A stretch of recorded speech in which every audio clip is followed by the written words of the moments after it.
C'est parti pour le résumé du livre Conversation avec Dieu, tome 3. Et si vous voulez soutenir mon travail, je vous invite à liker, commenter et partager cette vidéo. Je vous ai fait le résumé de Conversation avec Dieu, tome 3 en 7 points. En fait, c'est Conversation avec Dieu, c'est une série de livres qui a vraiment transformé ma perception de la vie. Et parmi plusieurs livres qui m'ont inspirée, parce que j'en parle quand même souvent sur ma chaîne YouTube, c'est vrai que ce livre occupe une place particulière. Et j'ai vraiment pris plaisir à faire des résumés tout au long des années, parce que ça s'intègre.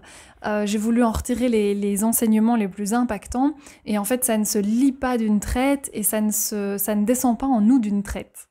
Vous pouvez retrouver le résumé du tome 1 et 2 déjà sur ma chaîne YouTube. Je vous remettrai les liens dans la barre de description, et je les ai aussi écrits sous forme d'articles si vous préférez. Ce troisième tome, il poursuit vraiment la réflexion en remettant en question les croyances traditionnelles, bien sûr, et en nous invitant à explorer notre propre nature, notre relation avec l'univers et le sens profond de notre existence. Le tome 3 est un peu plus tourné vers le monde, parce qu'on avait besoin dans le tome 1 et dans le tome 2 de revenir vraiment à l'intérieur de soi. Même si on reparle du soi dans le tome 3, là ça ouvre un petit peu plus à l'univers. C'est donc présenté sous forme de dialogue avec la voix intérieure de Neale Donald Walsch, celui qui a écrit le livre, avec la personne qui l'ident... Enfin, la personne... Avec Dieu. Il aborde les thèmes tels que l'amour, la peur, la liberté et la création de notre réalité aussi. Dans cette vidéo, on va découvrir ensemble les enseignements clés du livre et comment éclairer notre propre chemin spirituel.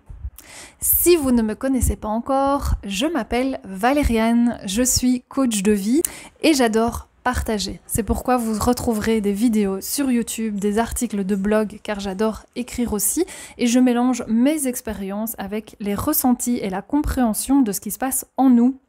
Donc je suis là pour vous aider à comprendre ce qu'il se passe en vous, à identifier et libérer vos émotions et à transformer vos relations. Le premier point, c'est s'accepter pleinement pour être libre. Alors, c'est vrai qu'un des enseignements fondamentaux, c'est de s'accepter soi-même. Donc souvent, on cherche l'approbation des autres, ce qui nous empêche de vivre notre véritable essence. À chaque fois, je reprendrai par chaque point une phrase clé du livre, qui ici est « Ce n'est que lorsque tu n'auras plus besoin de l'approbation de personne que tu pourras assumer ton propre pouvoir. » La clé du bonheur réside dans l'authenticité. Il n'est pas nécessaire d'atteindre un idéal de perfection pour être légitime dans sa quête spirituelle. Être vrai avec soi-même est ce qui permet d'avancer vers une vie plus épanouie. Deuxième point, l'amour et la peur. Les deux forces fondamentales expliquées dans ce livre. Toutes les émotions humaines découlent de deux sources. D'après Conversation avec Dieu, on est vraiment entre l'amour et la peur. Bien que, petite parenthèse, c'est l'amour qui est quand même au-delà de tout. Mais c'est vraiment pour expliquer un petit peu les deux forces, on va dire ça comme ça. L'amour, c'est l'état naturel de l'âme. C'est notre état naturel.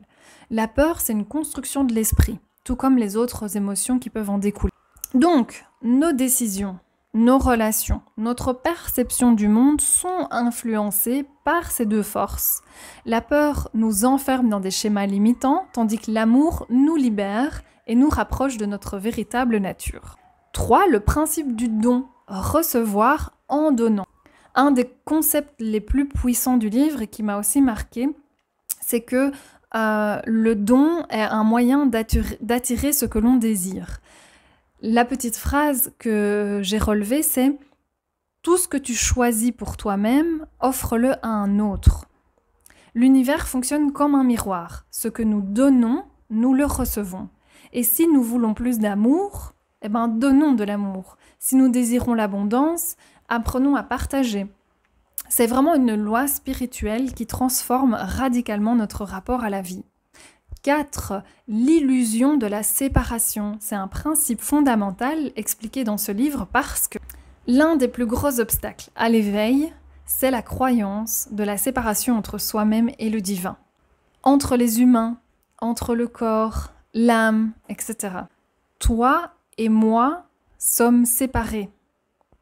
Et toi et moi ne faisons qu'un. Ce paradoxe illustre la nature même de la réalité. En fait, nous sommes des fragments d'une même conscience universelle. Prendre conscience de cette unité nous aide à dépasser les choses. Ça nous aide à dépasser des conflits, à se désidentifier des émotions, à cultiver justement la compassion et à embrasser pleinement l'amour inconditionnel. C'est du ressenti, c'est hors mental. Le 5e point, c'est être, faire et avoir. C'est un ordre à inverser. La plupart des gens pensent que pour être heureux, ils doivent d'abord avoir quelque chose, de l'argent, du temps, de l'amour, etc. C'est ce qu'ils veulent, afin de pouvoir ensuite faire ce qu'ils aiment et finalement être heureux. Mais Conversation avec Dieu inverse ce paradigme et dit le fait d'avoir ne produit pas le fait d'être, c'est plutôt l'inverse. Et donc il faut d'abord être, c'est-à-dire adopter l'état d'esprit que l'on souhaite avant de faire, puis d'avoir. En incarnant dès maintenant la joie, la paix, l'abondance, en fait on attire naturellement les circonstances qui vont les refléter.